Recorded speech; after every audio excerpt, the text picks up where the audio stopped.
welcome to Gallifrey's Most Wanted. I'm Ross Aiken. I'm Old Who. Father Christmas, Santa Claus, or, as I've always known him, Jeff. And I'm Victoria Wheeler. I'm New Who. Big flashy lighty thing, that's what brought me here. Big flashy lighty things have got me written all over them. Not actually, but give me time and a crayon. And we have actually, the fates have aligned that we are doing a Christmas story Christmas week. So we're up to Matt Smith, and we're going to do his first Christmas story.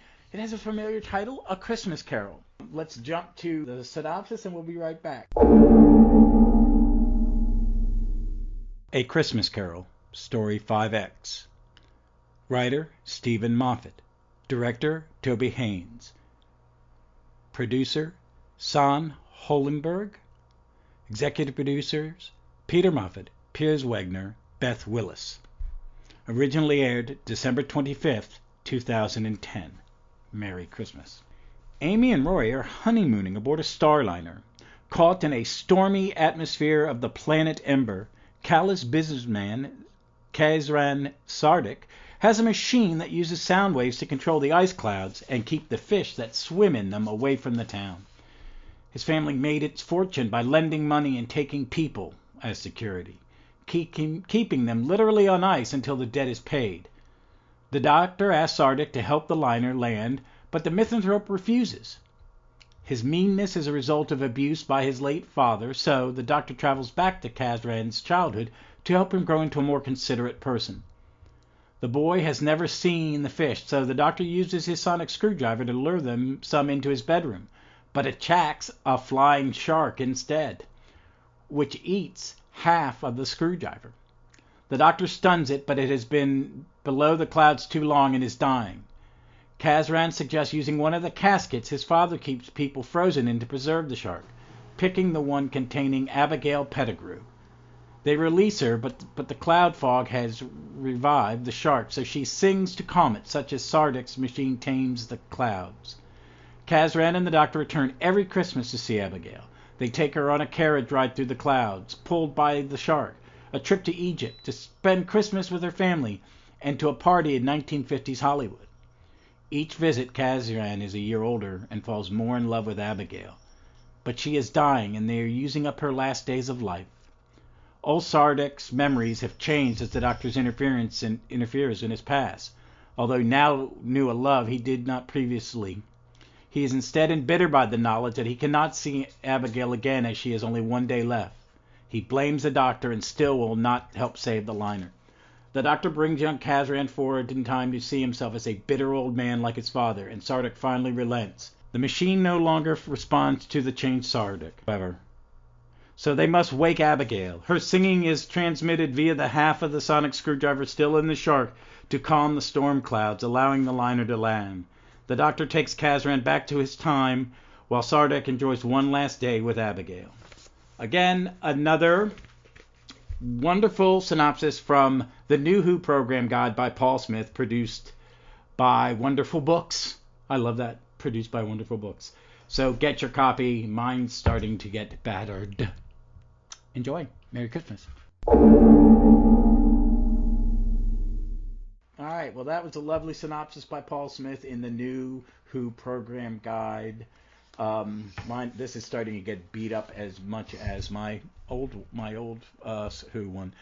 I'm going to start with this one. This is my absolute favorite Christmas special. I've said this before, because a lot of times after this, the Christmas Invasion in this, and the ones in between regenerations are Christmassy and seasonal. But then it's a death fest when you're at the end of a run, because that's when they would kill him. Yeah. Or the companion. Or the companion. Something bad was going to happen. I never understood that. So Merry Christmas. Yes. But this one is very Christmassy. They're not always very Christmassy either. Sometimes it's kind of shoot in the background. It just happens at Christmas.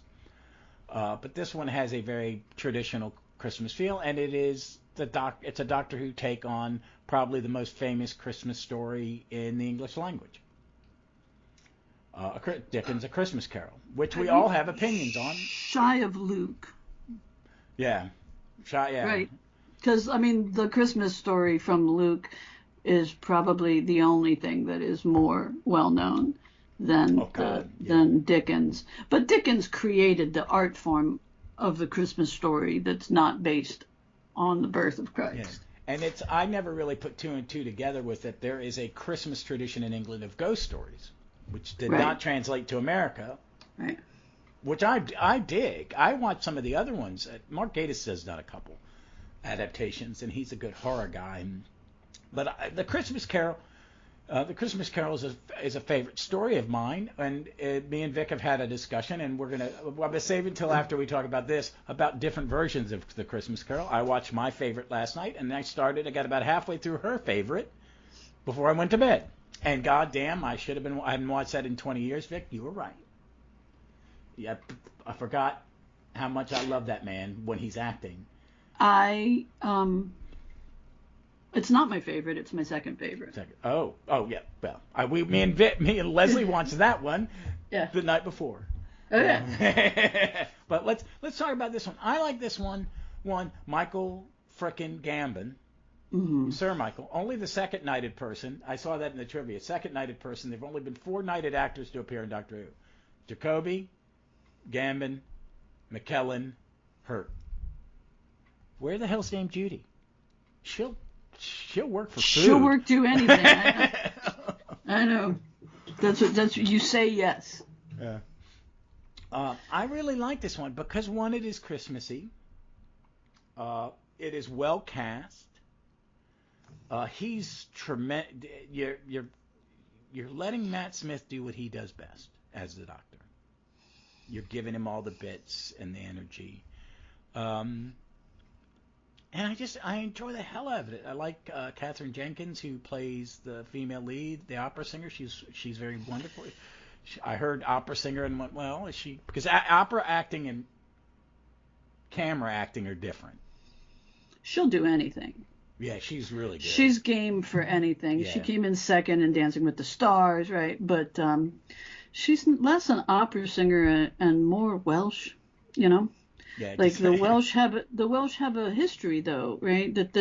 It's if there is a nationality that is more associated with singing, I'm unaware of it. Yeah.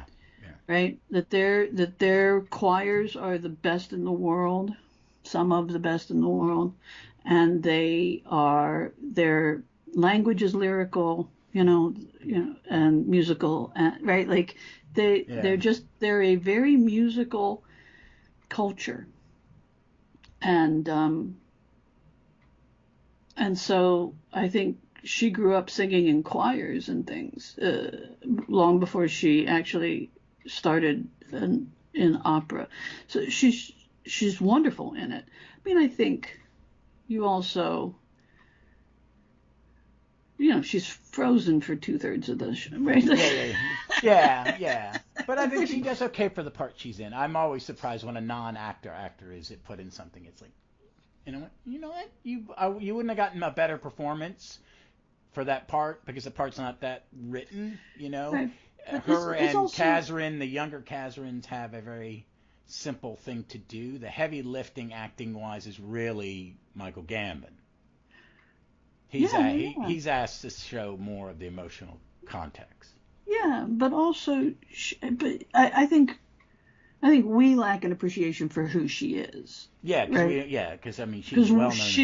She's like sang "God Save the Queen" at the Diamond Jubilee, right? Yeah, like she's that person who they go and get for the big deal stuff, and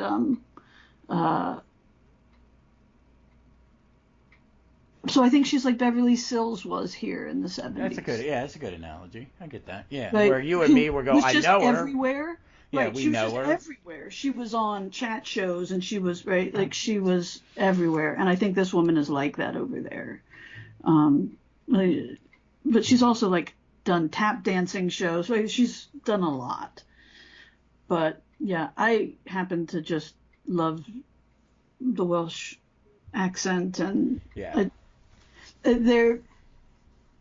people will kill me, but they're sort of they're their own Celtic, right? There's like different Celtic centers, right? There's because there's different Celtic languages that survived and evolved out of whatever was the original Celtic language, right? And you have the like in Brittany in France is a Celtic culture and a Celtic language that is different than the Welsh Celtic language, which is different than whatever like the Brythonic language was that was in Britain, which is different than Gaelic, which is different than Gaelic, right? Like, so they're all, and each one of those cultures, while Celtic based, evolved slightly differently. And so it's like Irish and Welsh. They're very close together from an American perspective, right? There's a very small amount of water that separates them. Same with Scotland. And so, but I love Welsh music, and I love the Welsh, that lilt in their voice. So she started to speak, and I was like, oh, that's right. Right? Like, this is Stephen Moffat's first Christmas special. Yeah. And Matt Smith's first Christmas special. And they bring their A games. Yeah, they do. They do. So, as a Doctor Who fan all of these years, you know that Stephen Moffat sat around and talked with his friends about what the perfect Christmas story would be, or about the Christmas Carol, and said, but gosh, if the Doctor was doing it, it would be time travel, right? Yeah, and it's, and I like that. Was the neat thing is that he's the ghost of Christmas past, Amy's Christmas present, and Kazran himself is Christmas future. Yeah, it was really well done, and to only have Karen Gillan and Arthur Darvill at the beginning and end of it, really, to make it more about Kazran. In his journey, and the Doctor, being, trying to save a person, and you get a lot of bang for your buck because of the time travel, where you see these little mini adventures that Kazran, the Doctor, and I'm forgetting her character's name, Abigail, Abigail have, and it's a lot of fun, and it's silly. The stuff with I had rewound it when he goes, of course I know Santa Claus. This. Whereas I know him, Jeff. Shout out to our friend Jeff. Then when he flips at the picture, he goes, you don't know Santa. He goes, here, Albert Einstein, and it's a picture of Sinatra, Einstein, the Doctor, and Marilyn Monroe, and he goes, and stamp the noise. And I have no idea what that means, except maybe the music, the rock and roll music. I don't know. But there's such a good energy. It's so well paced. It's beautiful. The set's beautiful. That steampunk kind of feel of a space Victoriana is just wonderful. This is Moffat. Yeah, and this is my season at his best. Yeah, because he's doing lines like, big flashy lady thing. They have got me written all over it. Well, not actually. Just give me time and a crayon. Yeah. And there's something about Moffat, and you and me spent the 4 or 5 years he was the producer kind of defend him because we're Moffat fans. But I do agree that season 5 and season 10 are his best 2 seasons, and this is made during the season 10 block. I mean, the season 5 block. Yeah. No, this has very clearly got the energy of that season, and like I said, it's a first. Right? Like, it's the first for both Smith and Moffat. And what's the other one is when he shows the psychic paper to the kid. Oh, yeah. And he says, proves that I'm a responsible adult. And the kid's like, it's just squiggly lines. And he's like, shorted it. He shorted it, he goes, and his line is, I finally I told a lie too big. Yeah. So. But there's so many little things like that are perfect Doctor, they're just perfect doctor thinking out loud, saying the quiet, right? Like there's so much fun in Moffat, and when Moffat's hitting on all cylinders. There's a great sort of Sherlockian moment when he sees the chairs. It's the chairs, right? And that's reminded me of when Tom Baker would do that sort of thing. And there is sort of, immediately when it's Moffat, you think, and there's this sort of deductive reasoning moment that happens. You think Sherlock, and it makes you realize that Tom Baker is very much Sherlockian in a lot of his, like there's a lot of that stuff going on, and it's frankly sometimes at a faster pace. But this one is just Moffat hitting it on all cylinders, and Matt Smith too. The energy, the springing up from a tumble from down the fireplace, right? Like there's. Oh my God, that somersault. Yeah, and the fighting off the shark, and there's so much great energy going into it that as time goes on, I think it's harder for him to bring. He gets older, right? Yeah, yeah. And the Doctor does go through changes and ages and things like that. But the energy he brings to this, I think my favorite Christmas one is Christmas Invasion.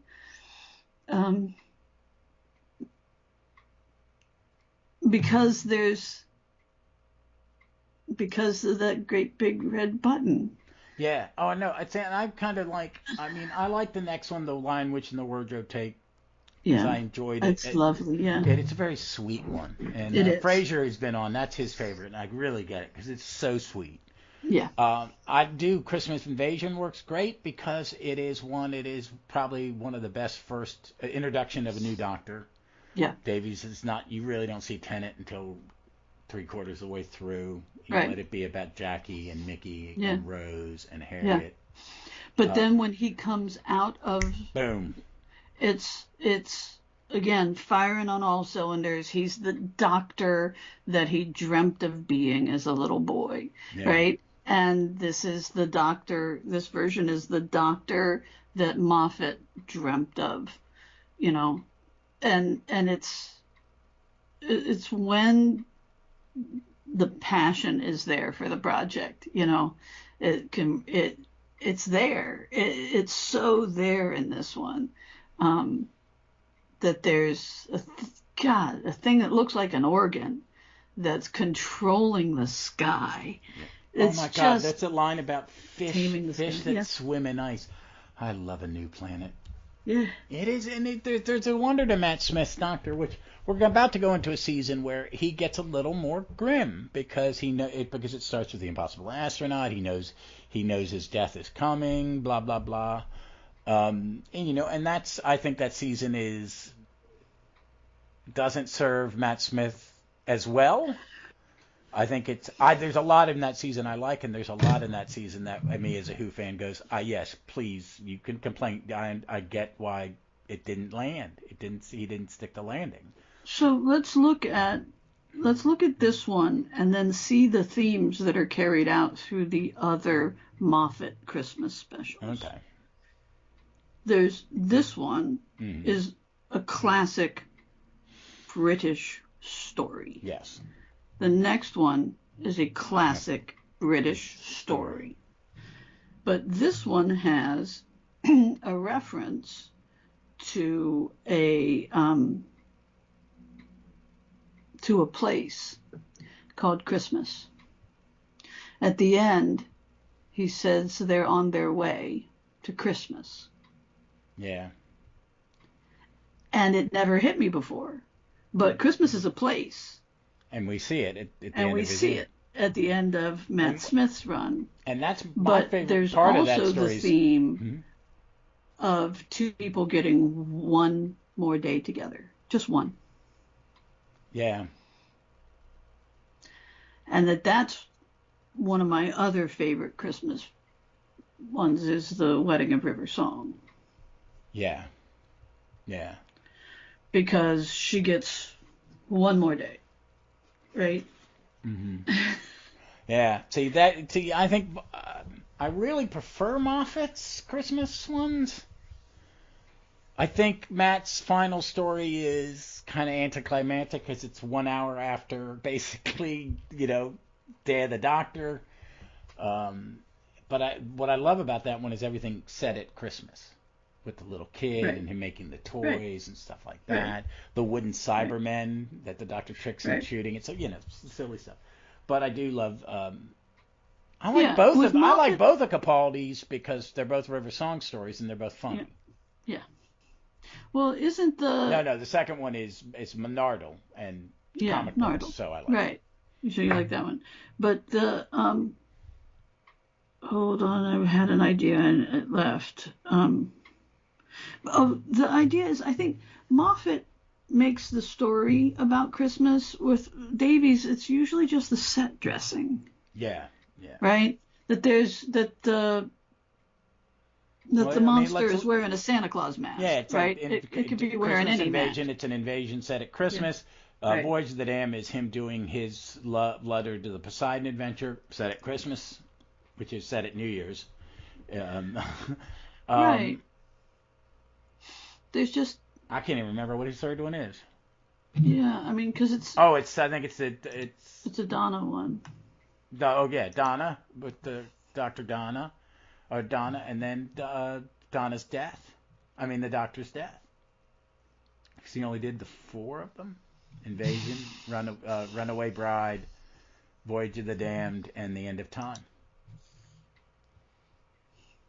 So, and I don't really care for the. Oh, yeah. Next Doctor, Oh, next up, ooh, see, that one's entertaining, it, but it's still but it's again also set set. dressing.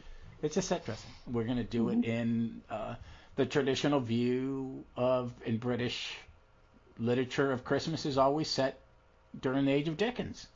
Right. So It's the next go-to. Doctor, Voyage of the Damned, End of Time. Yeah. Then there's we've forgotten Snowmen Well, when we that's talk that's about that. Moffat. Yeah, yeah. I like Snowman. Oh, you do. I do too. I think it's a great introduction to her. Um, It's probably the best version of Clara there is. yeah, I prefer that version of Clara a great deal. And who played? Oh, Jesus. Richard E. Grant. Yeah. Richard E. Grant's in it, and he's wonderful in it. Twice Upon a Time is Yeah, another great British Christmas story, right? yeah, I read an article, but there's a columnist for the Washington Post who's funny, and she usually writes a Christmas column, and one of them from several years ago now was the 100 best Christmas songs, and she starts off with like at 100 with the worst Christmas songs, right? And so there's some pretty bad Christmas songs on there, but at some point like Silent Night comes in around 50, and it's like, listen, you know, where are you going to put the one that that two armies in the middle of combat put down their weapons and but to be fair, they only did it once. yeah, yeah. I do love. I'm one of those people. I like Silent Night, but there are so many bad versions of it. Oh yeah. No, Yeah, yeah. but Twice Upon a Time, it's not. It's so. It's the frame story, right? Yeah. It's that it is sort of almost just set dressing, but it matters to the story. And like I said, that's what Moffat does. Is it makes a story about Christmas, where Davies it's just set dressing. And I think it's what Chibnall didn't do any Christmas specials. It's like you're just New Year. shoehorning it. New Year's is better, and I get it. I like it. It was nice to watch this again. I hadn't watched it. I've been saying recently, is I haven't watched a lot of new Who in a while, except if it was new, like just out. I got my Power of the Doctor Blu-ray came in the mail this week, so I rewatched that, and it was joyous. That's going to be my kind of comfort Doctor Who, I think, for the next decade or so. because it's just so good. And this one was good. It was nice. It put me a little more in the Christmas spirit. I'm not in the greatest of Christmas spirit, folks, because it's just, we don't do a tree because we got a stupid dog, a blind dog who may piss on it, and a sociopathic vandal cat who is just feral and would probably destroy it. So we're having a little simple Christmas. But that got me in the Christmas mood. Me and my wife have watched some Christmas stuff. The Christmas Story sequel, which we found very sweet. I'm going to try to get her to watch. You said we were going to talk about that. Yeah. We're going to talk about the Christmas carols, but that. But we all have Christmas Carol is all in my life has always been. The film versions have always been a big part of Christmas. My brother Hugh has his opinions on them, and we would watch all of them, and he would give me a dissertation on them all. And mine is the one with Alistair Sim, the Scottish actor. I find him joyously amazing.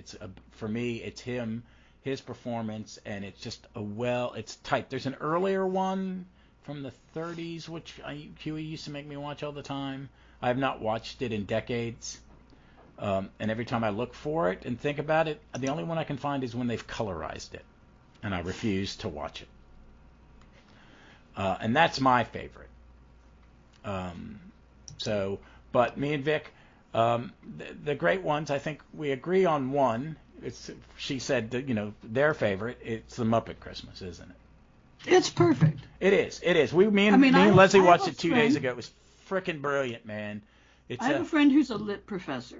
Mm-hmm. Okay, and she lectures on it annually because it is the closest to Dickens' intent.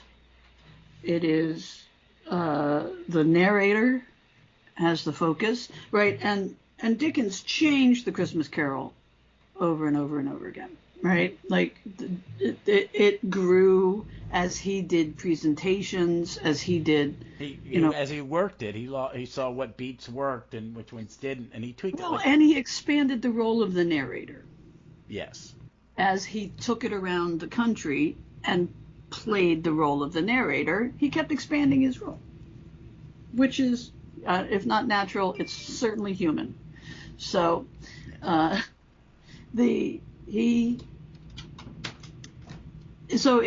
it's the closest to Dickens' intent that some of the roles are played by chickens, that there's talking fruit, that is just Muppety, but yeah, it's the best. I never get sick of it. And sometimes I want to watch something silly and I watch it and it's great. I made Leslie rewind. Well, didn't make her. We did it. Is when her and my favorite thing, light the lamp, not the rat. Not the rat. Light the lamp, not the rat. And it's So we do a lot of Tiny Tim, who did not die, right? That's one of ours. Who did not die? No, this is I think my kid has been raised on Muppet Christmas Carol and David Sedaris Christmas Stories. So as good as David Sedaris singing Away in a Manger in the style of Billie Holiday is, my personal favorite is 6 to 8 Black Men, which is one of the greatest essays that examines cultures and their take on various things, right? And he starts it with, what do your roosters say, right? Like in Spanish-speaking countries, they often say something along the lines of kikariki, right? Is what roosters say in different countries, right? And so people look at him when they say, well, what do your roosters say? And he says, cock-a-doodle-doo. They look at him like, that's horrible. And it starts there, and then it goes into examining Christmas. Yeah, it's a great piece. It's one why it was like, cause I've directed 2 of his essays from that book are adapted, and now, probably never, the one about season's greetings from all of us to friends and family will never be performed again. Yeah. And Sandland Diaries, we took a joke out because we were just like, nah, Yeah. I'm not doing that Yeah. joke Yeah. anymore. But Yeah. 6 to 8 Black Men is one of the funniest.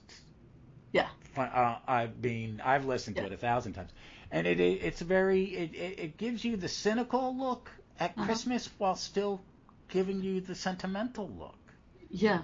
And he's But a very also, cynical.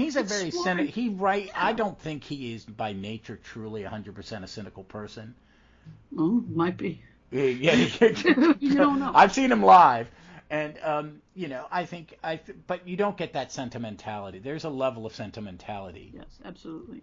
In it that either he wishes he was more sentimental, Oh, or I that think he is inside, in a very personal level that he doesn't share with the world. Is a very sentimental person, and I think that's true with every Yeah. With a lot of us, right? But I get said you're kind of cranky and jaded, but No.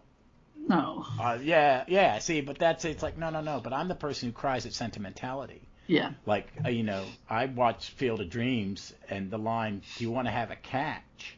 Yeah. I lose it. Yeah. And some of why I think I'm a Moffat fan is he can hit that sentiment. He can hit that. It does. There are moments where people say things that make you, where someone's being honest about something. Well, even just in this one, Kazran closing the door after doing the right thing and canceling Christmas. That they don't need to keep doing this anymore. Him closing the door and the tears in his eyes of the young Kazran are phenomenal. I mean, and then they've switched to, one of the greatest actors ever in the English language. And his face. Man. And you're like, he's so good. Oh my God, one of my favorite lines. Oh, and next time bring me funny poor people. Yeah. That's good. But going back to Christmas carols, wrapping that idea up, Muppet Christmas Carol is, I think, perfect. But the one that was my favorite before that one was made is the George C. Scott version. Yeah, and that's the one I'm going to finish watching it as kind of in between editing this when we're done. Because I'm a gigantic George C. Scott fan. Gigantic. When I was at an early age is when he was hitting his little peak window of famous. Patton, Flim Flam Man, and other things. My mother was dear friends with his sister because his sister went to our church because he's a Virginian. He's from Wise, Virginia.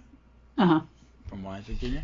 Which is deep southwest Virginia. We want to talk about poor areas in the state. Yeah, there's coal mining down there. Oh, yeah. But he's an amazing actor. And I was watching it. Roger Reese is the narrator and the nephew, which I forgot. And Roger Reese, who's no longer with us. I don't think he's most famous for being in the several hours long stage production of Nicholas Nickleby, where he won the Olivier and the Tony. It was one of those plays where you would go for 3 hours at 10 o'clock in the morning, and then you would have a lunch or dinner break and come back and watch the rest of it because it was complete. There is a video of it, and I watched it, and it's a video of a stage production done in a studio, so they could do it. But it's amazing. But Roger Reese, and it's David Warner is Bob Cratchit. I forgot David Warner. God, he's so young. Yeah, this is a very well. It's the same year as Time Bandits. Oh, is it? Oh, okay. So, no, but this is a very Whovian Christmas Carol because you've got Mark Strickson as young playing Ebenezer. the young Ebenezer. You have David Warner playing Bob Cratchit. I don't think Edward Woodward was ever in. No, he would have been knighted. So there, he wouldn't because Edward Woodward was a sir, wasn't he? I would assume. I don't think so. Oh, okay. But who does Edward Woodward play? Oh, he plays Ghost of Christmas Present. Present. And I think he's a wait a minute. Great That's one. I'm confused. That's the Equalizer. Edward Woodward. Yeah. Isn't it? Yeah. Oh my God. He can do anything though. He can do anything. He really could, and he was great. But I don't think he lived. Well, I guess he did. He died in 2009. Yeah, he kind of went into retirement when he had that American TV money. That steady. Equalizer was on A&E in a loop. Oh, I'm done. Thank you. I don't see any. More Who'd actors, but they're Oh, probably no, all. no. Michael Goff is in it. Oh, yes, he is. Is he? Oh, he's one of the people asking for donation, isn't he? Yeah. Yeah. I like Michael Goff, the toy maker. I'm not the original toy maker. We're gonna have a new toy maker, I think. I don't know. We'll find out next Christmas, or next November. But it's a wonderful performance. I mean, I really want to kind of sit down and watch the rest of it. I may just stop and make Leslie watch it with me and start over again because I only had about 45 It's a minutes. lovely one. It is well made. It's Clive Donner directed it. I forgot he directed it. Susanna York plays Mrs. Cratchit. She's the love interest in Tom Jones with Albert Finney. God damn. Right? Like so, but there's so many wonderful actors. Donald Pleasant's daughter plays the ghost of Christmas Past. Oh, that's okay. She looks like her mother, thank God. Well, no, there's a little bit of her dad in there too, but she's just ethereal, and I think had a great stage career. Because she's not a traditional beauty, but Frank Finley's in there. There's just so my God, many. I love Frank Finley. I think he's I grew up on the Lester Three and Four Musketeers, which I think are fabulous films, and he's great. But he's also in other things. He can be malevolent and just joy. He's such a good actor. So and this one also goes heavy on narrator.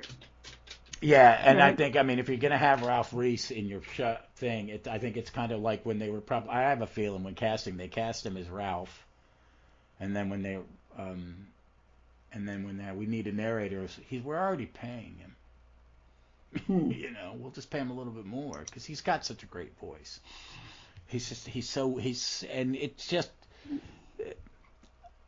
I don't understand. Narrator acting is such a difficult thing.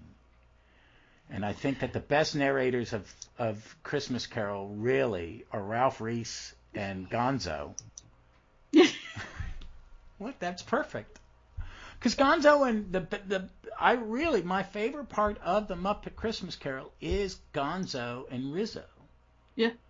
Because they're and when they're not needed toward the end, when it's a Ghost of Christmas feature, they're not really in it anymore for a little bit. Well, there's a whole scene in which Gonzo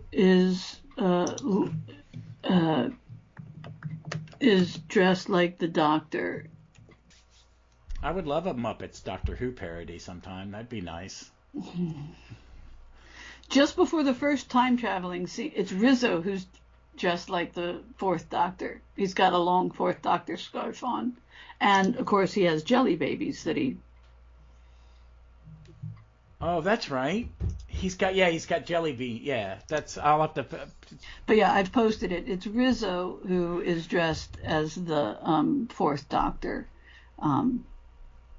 down to the tweed coat and stripy scarf. And it wouldn't surprise me because Henson was based in London. Yeah. He was based in London,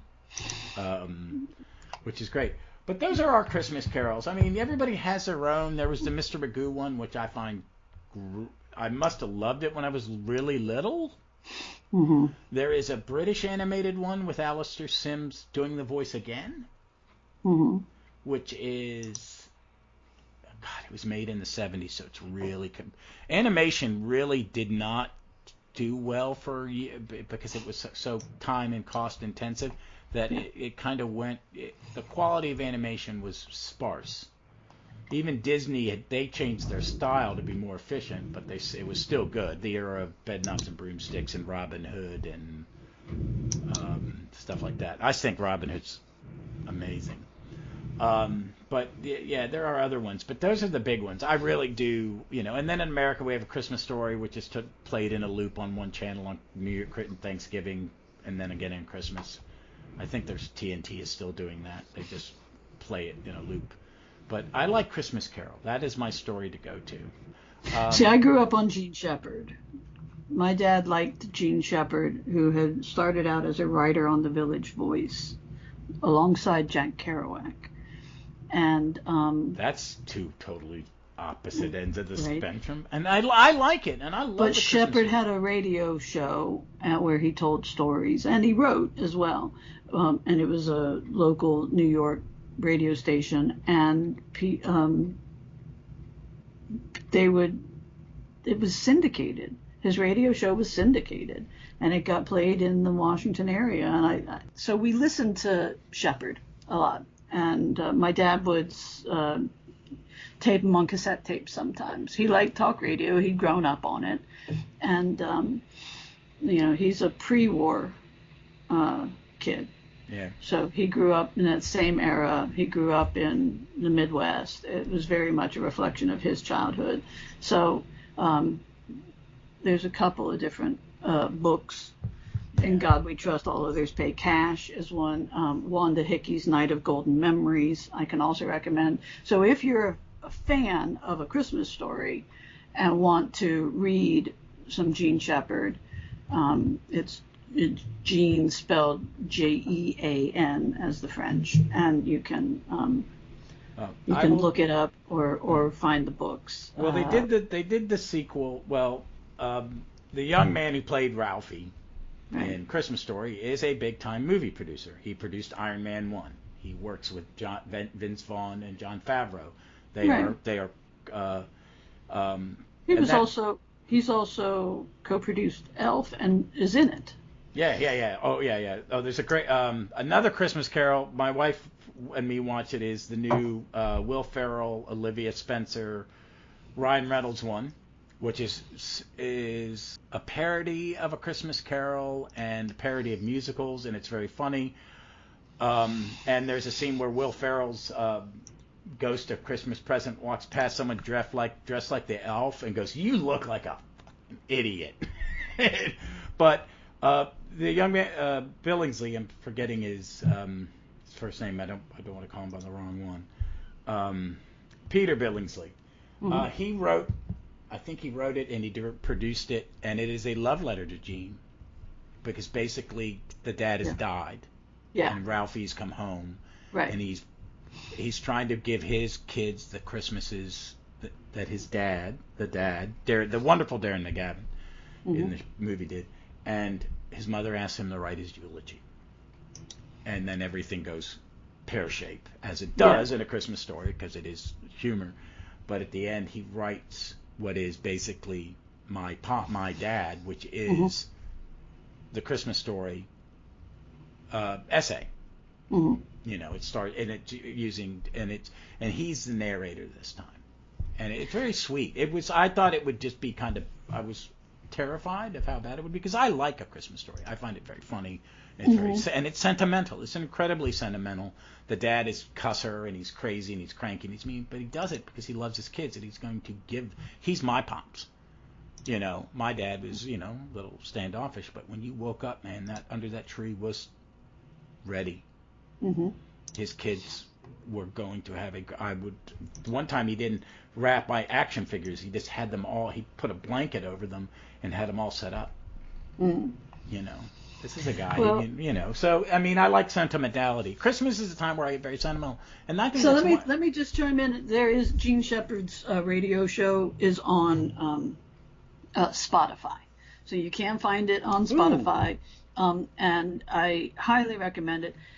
Shepherd himself is the narrator of A Christmas Story, and he's the dad in line who, in the movie, who points back and says, "No, the line goes back there."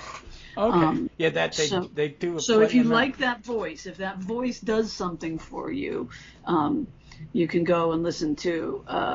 And some of it he talks about when growing up, Flick and Schwartz, like those were his buddies, and he fleshes out this Christmas Story with other, A Christmas Story, the movie, incorporates small individual stories about Flick and Schwartz, like the time he got his mouth washed out with Lifebuoy soap. Oh my God.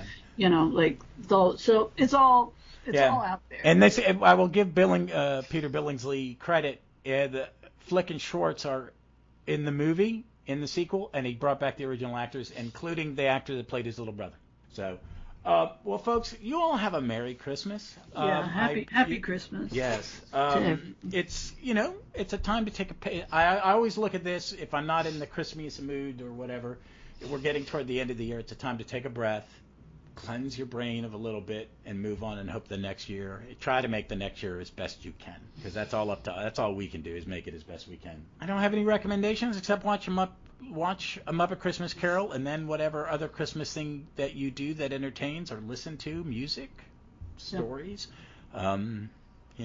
whatever your tradition is. Spend time with your chosen family. Yeah. If you happen to be related to them, that's okay. But it's not necessary. It's not necessary. We had many years where we got to spend it with Ross. Ross has got family and obligations down. Yeah, they come to us. Richmond now. Thank God. I think I'm cooking. I've become the turkey. I'm the turkey cooker in our family. We're gonna have a little one. It's because it's on the weekend. I'm just off the week. It's just a weekend off, but I am on. It is what it is. But have a Merry Christmas. When we come back, we're gonna be doing Dark Water, Death in Heaven. It's a good Cyberman story. It's a Cyberman story. How about that? Yeah. All right. Well, folks, you have a happy holidays, and we will be back with Peter Capaldi in 2 weeks. Next week, you'll hear me and Mark talking about David Tennant comic strip book that we recorded last week. We had a fun conversation.